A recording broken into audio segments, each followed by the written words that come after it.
Fortitude and focus are necessities to excel in the beautiful environs of South Florida. In a sport that demands 100% of your attention, Miami sometimes makes it hard to keep your eyes on the road. A day of dedication to their craft is about to begin for the lucky participants of the 2011 Nautica South Beach Triathlon.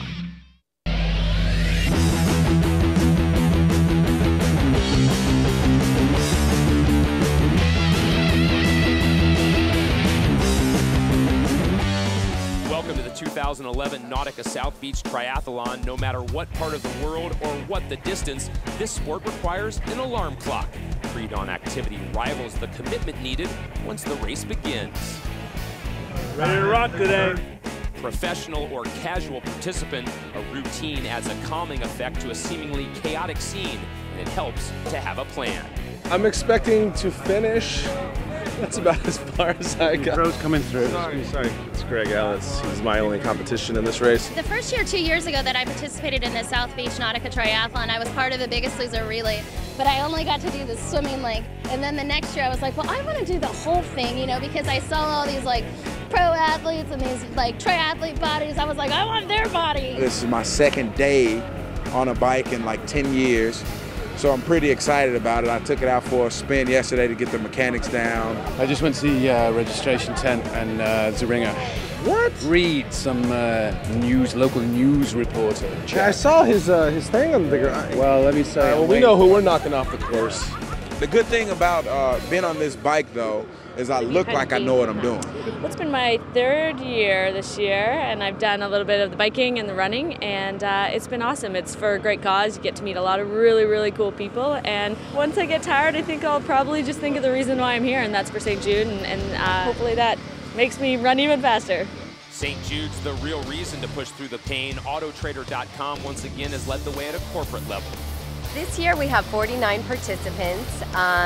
It's amazing what such a wide array of people their network can do. And at St. Jude, it is such a great cause, and Autotrader.com actually is a big proponent of community service and helping out, and St. Jude is one of their favorite charities. Everyone looks forward to coming to South Beach. The calm before the storm, last-minute preparations, and a chance for the pros to find inspiration. I guess the tricking will be to just go out and get done as fast as you can, because you know, as long as you have a good race, we'll be in and done before 9 o'clock, and hopefully the heat won't be an issue. In the past years, the series didn't start till July, which is a pretty late start for a triathlon series. So it's nice to be able to kick it off in April with an early season race. And I mean, South Beach is an awesome place to come to, so I'm looking forward to it. The Olympic distance event starts with a 1.5-kilometer swim in the balmy Florida Atlantic. Then it's a fast 40 kilometers, roughly 25 miles on the bike, but don't get caught gazing at the boats and the beautiful scenery. The race finishes with an out-and-back 10K run course, which should give ample opportunity to gauge the gaps on the competition. First to the line are the elites. This year's race has attracted the largest pro field in its history. After their initial run into the ocean, the more skilled will employ what's called porpoising, diving forward again and again to keep as much momentum as possible until the depth of the water reaches chest height. A field of this magnitude makes it hard to settle into a rhythm. With so many arms and legs to contend with, sprinting to the front to find smooth space is critical.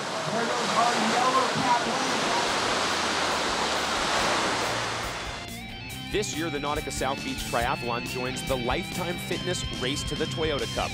Toyota welcomes professional and amateur athletes to join and compete for the Cup in this 7-stop series, which finishes in Dallas, Texas at the Series Championships, where one of the richest prize purses in the sport of triathlon will be awarded. The quest to conquer the course and the elements has only just begun. When we return, the celebration of fitness continues on the sun-kissed shores of South Beach. The Nautica South Beach Triathlon is brought to you by Nautica. Shop Nautica.com today. By Men's Health, tons of useful stuff. And by K-Swiss, kswiss.com.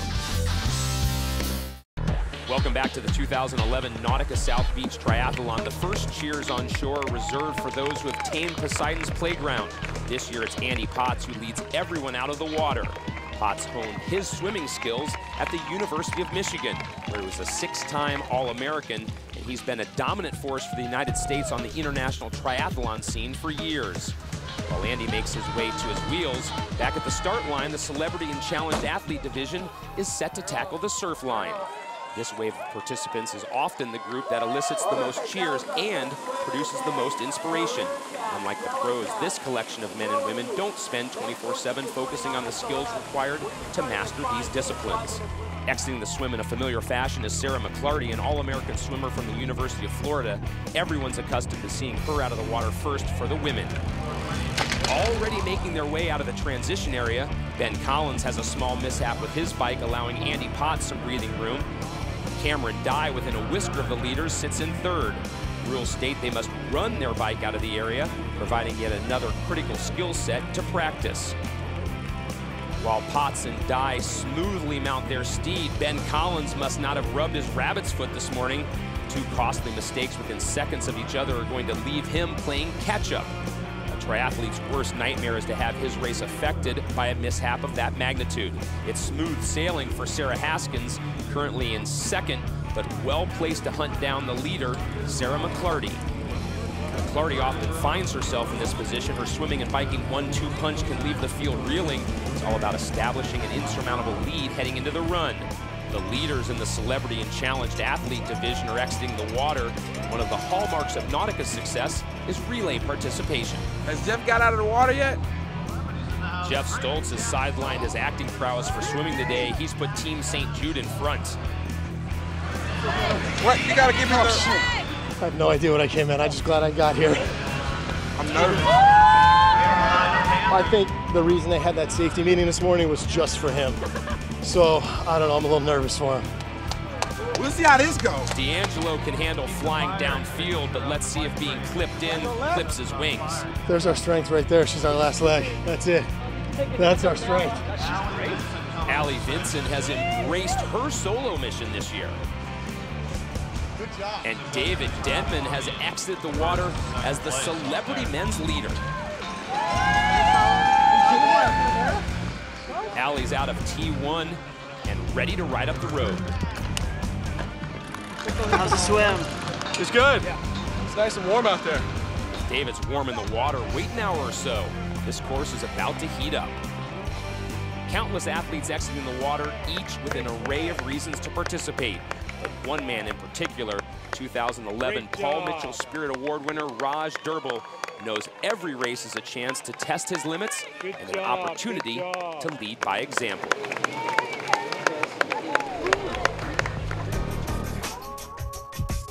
It's an honor to receive that because when I first started in triathlon, it was never about doing a triathlon. It was about the journey and experience of my faith. So to me, I feel blessed and honored to have this award because I'm doing it to help other challenge athletes progress also. My first experience was horrible. I barely made the swim. I couldn't even get my arms out the water. And I thought this was the most horrible thing I could ever have done. I'm in the middle of this lake. I don't even know if I could make it back. I got on the bike and ended up crashing on the bike and got into the run, pulled my hamstring, and ended up walking the entire run. So it was a horrible experience the entire way through, but when I crossed that finish line, it was just like something just like clicked in me. And that's what I love about this sport, because it's give and take. It's, you know, we're out there, we're athletes trying to get to point A to point B, especially specifically for challenge athletes, because for us, we have more challenges to overcome to get to point A to point B. I realized that if I set my mind to something, I can accomplish it, no matter, even if I didn't have the latest and greatest running legs or bike equipment or nutrition, I can go out there and start and finish. And that's the same thing in life and anything that you do. Woo! Come on, Rajesh, hurry up. He sends a powerful message indeed. Cameron Dye has surged into the lead in the men's pro race. Dye did his first triathlon at the age of 15 and since then has been a star on the rise. Andy Potts isn't able to maintain the same pace on the bike, but Potts knows his ace in the hole is his running. He just needs to limit the damage. Allie Vinson is kicking butt and taking names. So far, this course hasn't stood a chance against her athletic onslaught. I'm trying to catch D'Angelo Williams. He's too far ahead of me. He's ahead of David at the moment. but that is not the most aerodynamic position D'Angelo could be using. Been out here for like hours. Breaking tackles may be more to his liking, but D'Angelo's got a lot of company on the road. The bike leg is in full swing, and with the water behind them, it's all about staying hydrated on one of the most scenic, sun-drenched routes the sport of triathlon has to offer. There's no rest for the weary, or from Miami around the corner.